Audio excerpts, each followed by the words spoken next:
War II was fought on epic battlefields in amazing, diverse locations all around the world. It's hard not to get excited when you consider the incredible battles that are featured in Call of Duty Vanguard. So many people that come together to create Call of Duty Vanguard. It was a privilege to be able to work with all these teams to build a world that feels authentic. Even though this is a fictional story, if the world feels right and is believable, it pulls the audience in. The team showed a lot of passion to come together to deliver this game. In Call of Duty World War II, we were telling more of a story of one U.S. Army infantry unit and their experience. With Vanguard, we're telling something entirely different. There's people that often seem to be forgotten when it comes to World War II. Some of the most dynamic stories are the stories of those people who are in the shadows, who've been shunted to the side by history. You play in different places, you experience different things, and it feels substantially different because of the visual styles we've been inspired by. There were so many amazing battles all across the world, often tide-turning battles, moments like Midway in the Pacific, North Africa, and Stalingrad. There is so much more of World War II that still needs to be told.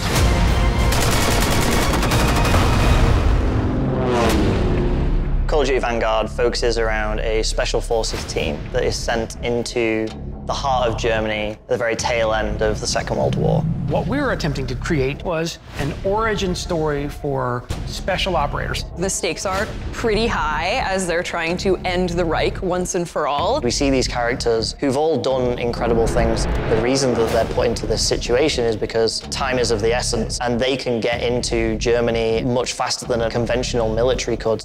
In our fictional story, the Allied leaders had heard about an operation called Project Phoenix. So they assembled this team to go in and stop it. We have 5 main characters in Call of Duty Vanguard. We have Arthur Kingsley, Paulina Petrova, Lucas Riggs, Wade Jackson, and Richard Webb. It was quite a challenge to make sure that each one of them was special in their own way, and I think we really achieved that. Our team leader is Arthur Kingsley. Arthur Kingsley starts the war as a British paratrooper. We based him on Sidney Cornell, who was Afro-British, and he served in the British 6th Airborne Division.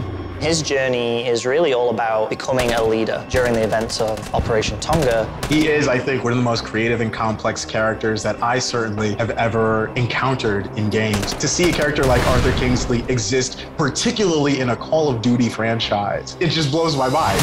Paulina Petrova is our Soviet sniper. Her character is inspired by Ludmila Pavlyuchenko. And Ludmila became a sniper. She ultimately earns the nickname Lady Death. Paulina's transformation as her city gets destroyed, emotionally, it's such a big change for her. She doesn't start the story as a soldier. She becomes a soldier by the situation. Paulina walks through the world with a very single-minded focus, the desire for revenge. And she becomes infamous to the Germans and a kind of symbol for the Russians.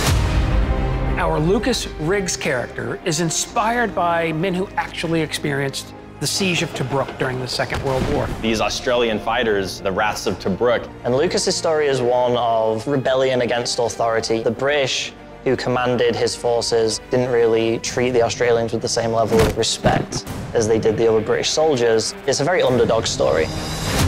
Wade Jackson is our American character. He's inspired by this actual hero of the Battle of Midway that I know, named Vernon Mykiel. We hear about Vernon, who fought in Midway and was attributed with sinking 2 of the Japanese aircraft carriers. Wade wants to be a hero to everyone at home, and really his story is about him learning to accept that he has to get help from other people and that he's more impactful if he works as part of a team. Richard Webb is inspired by Terrence Otway. Otway was an officer commanding the 9th Parachute Battalion. We took a lot of inspiration on our Operation Tonga level in the game, and Richard Webb was a big part of that.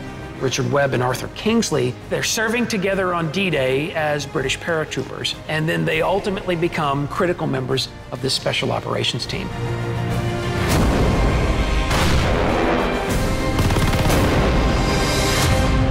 Through artistic lens, we want to create the war-torn world in a poetic way. We want you to feel a sense of grandeur. Something that's common among all these teams is trying to bring this world to life. The audio team went out into the desert and recorded dive bombers. We landed the plane and climbed in the cockpit and did all the Foley recording. Our lighting team did the same thing. There were these wildfires in California. Our senior lighter decided to take his equipment and just go out and capture the sky. I immediately thought about we can use this for Stalingrad summer level.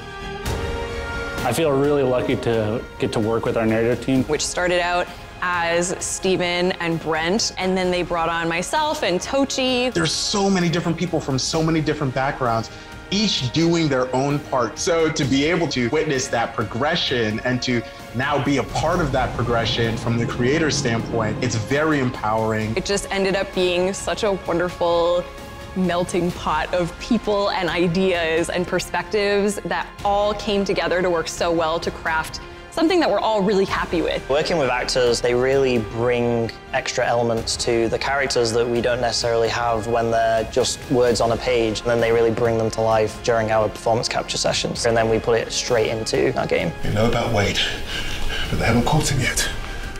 You told him he was killed, didn't you? Call of Duty Vanguard was an interesting project in that for most of the project, we were away from each other. We're all doing this in our living rooms. We were able to foster an environment that is strong in creativity. It was really amazing to see, and I'm so incredibly proud of the story that we've told together. The teams go to exceptional lengths to bring this world to life in a real and authentic way. It's all about trying to give an immersive experience to our player. I want the player to feel like they are a part of this team. To really feel like they're on that journey with them. November 5th is right around the corner, and I'm so excited for our fans and new players to Call of Duty to be able to experience World War II in a way they've never experienced it before.